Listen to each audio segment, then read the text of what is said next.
So what I'm going to do is I'm just going to spend a couple of minutes and go through this one objective. And I'm going to go into a bit more detail or a bit more depth than is expected of you in a course hearing environment. But I think it's just good to get quite a bit of background on this question. Excuse me. And the question is, of course, to please summarize how Western philosophy emerged and developed in ancient Greece. So I'll just give a little bit of instruction on this. And then afterwards, we can, of course, have a discussion. Any questions you may have, I'm happy to answer insofar as I'm able to. And we will probably have time to go through a mini course hearing so that you can kind of practice what it is that me or another expert would expect of you when you do the hearing for this course. And so let's get into it. The first question I think that's important is when. So we're talking about the 6th century BCE, which is before Common Era, which is quite some time ago, so 2,600 years, give or take. And who? The first philosophers that we really speak of in almost any introduction to philosophy course are the following three. The first is Thales, born around 625 BCE. Anaximander, born 610 BCE, so 15 years older than Thales. And Anaximenes, who seems, 25 years older than Anaximander. These three engaged. They knew about each other. But Thales really gets the label as the first Western Greek philosopher. This is a semi-artificial line that we draw, but we have to draw one somewhere. And this is philosophy and not history, so I won't go into the nitty-gritty details of that. They all came from Miles, so we call these three the Milesians. Actually, Thales is called Thales of Milesia, like many of the Italian Renaissance figures always have attached to their name their origin. And this is where it happened. So contrary to popular belief, it was in Greece, but not in Greece as we would know it today. On the left, I've put a box around Greece, and then you see here the western side of Turkey. And in fact, it is in the western side of Turkey where Milesia was located. Turkey, as they've called themselves recently. But then it was a part of the larger Greek civilization. So this is really where Western philosophy, what we think, happened. So what exactly happened? What are we talking about when we say, this is the birth of Western philosophy? Well, it's characterized by a shift going from mythos to logos.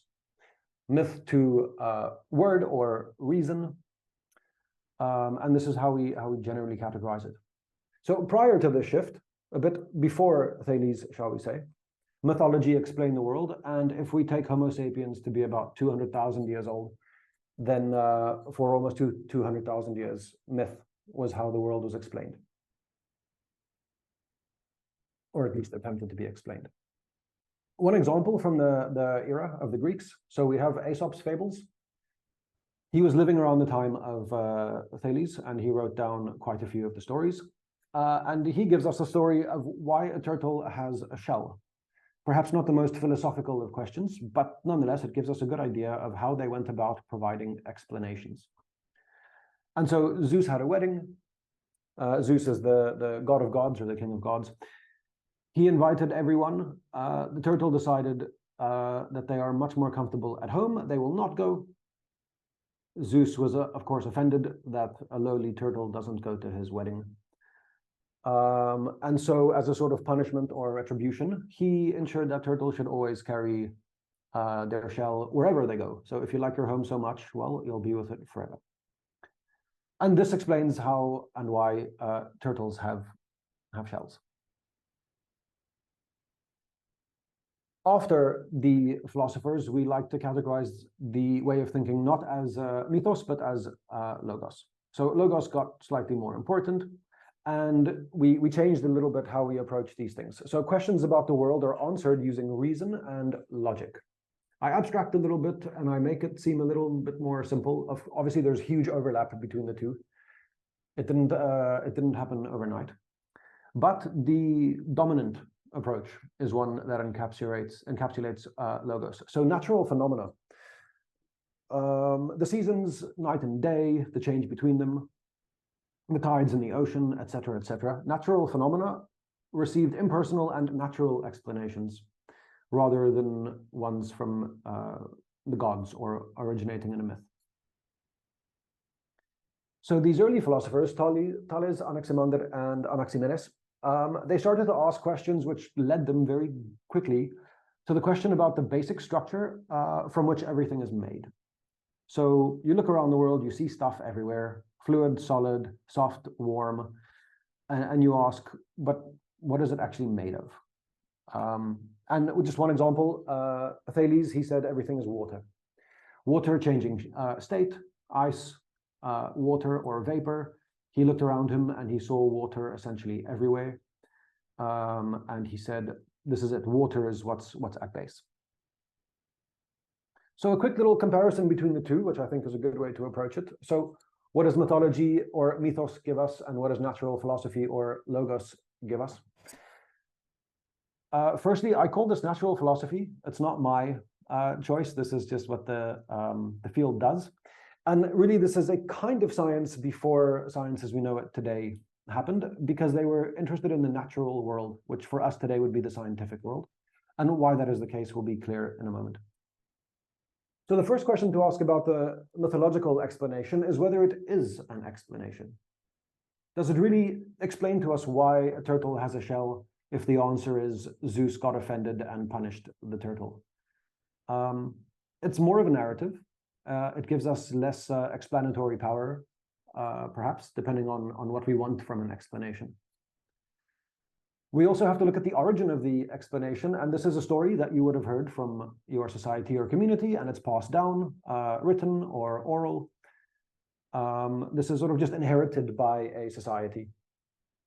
So it's a passive, receiving of knowledge. It's super personalized. In this case, it depends on the gods. Other parts of the world may have other gods, and then they will have different explanations for why the turtle has a shell, for example. Then we also see here that it's humanistic in the sense that it's psychological. The real reason why the turtle has the shell is because Zeus was angry and wanted to, hand out some justice. So this is contingent. Zeus could have been in a good or a bad mood that day, and the turtle could have had a different response to the turtle's decision not to go to the wedding. In this case, psychological. And lastly, there's a sort of moral in the story, right? If the god of gods invites you to a wedding, go to the wedding. Be thankful, and do so. And if you don't do so, there's punishment, maybe some justice. Don't upset the gods. It gives us moral instruction of some sorts. On the other hand, we have natural philosophy, the logos-based thinking. And here we have explanation through observation and reason.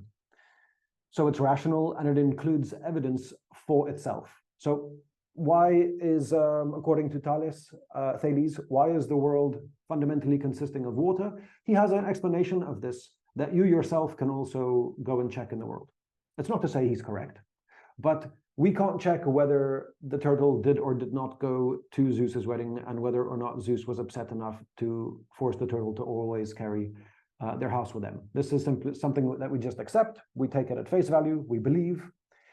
Whereas when Thales tells us the world reality is made up of water, we ask him why. He gives us reasons, tries to convince us through reason, logic, and we can agree or not, but we can debate with him on these terms, which is quite a big change. Secondly, it aspires to be impersonal and universal. Water is everywhere fundamental, regardless of where you find yourself. Unlike the story of Zeus, which is dependent on your gods. It tries to be objective, so it doesn't take the very personal view. It doesn't take the humanist or the psychological perspective of the gods, for example, into account. The seasons change because of the Earth's orbit around the sun, and that just happens independently of whether we want it or like it or don't like it. We can't really intervene into that either. We can't ask God for mercy. We can't ask for the day to be twice as long today as it normally is, because we can't stop the orbit of our planet around the sun. And in this sense, I mean, it's pre-scientific, so it asks about the natural world, the natural order and processes of the natural world and the natural order. And lastly, it's typically independent of a moral view. Morality, ethics later, of course, emerges in philosophy quite quickly, actually, but in the very beginning, the main question was, what is reality? What is this world made of? And so, sorry, I went one too far. I go back to my apologies. I'm assuming you can all see why in Greece.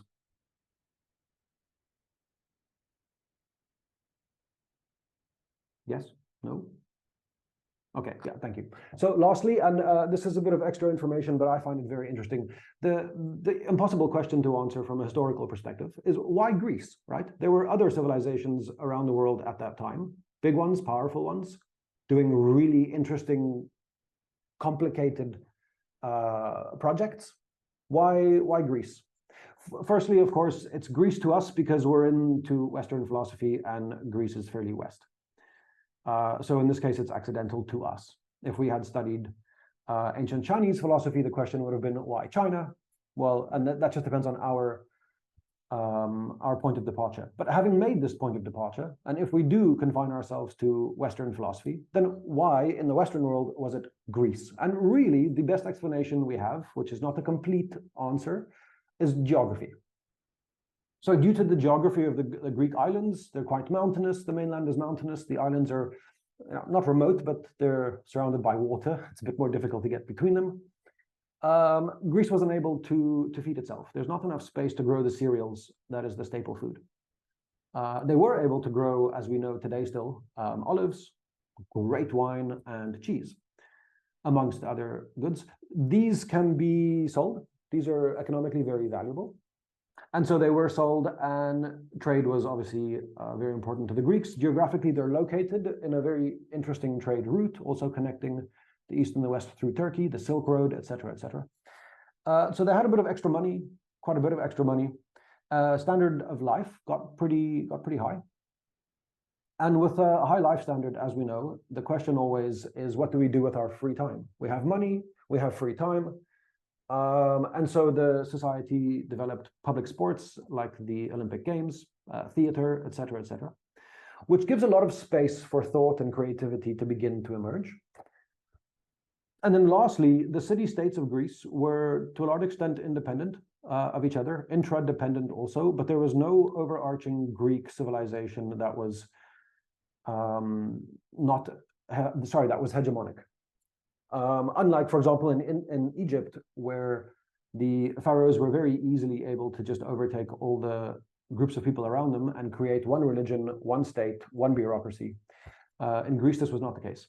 And so there was, again, a lot of space for freedom. All the individual city-states had their own freedoms to come up with their own answers to questions, their own variations on religion, on politics. We had experiments of democracy, we had experiments of fascism, we had experiments of totalitarianism, all within the Greek city-states. And when you have so many things happening with enough food and quite a bit of free time and good weather, theory says people started to think about, the more important things of life, namely, why are we here? What is everything, et cetera, et cetera.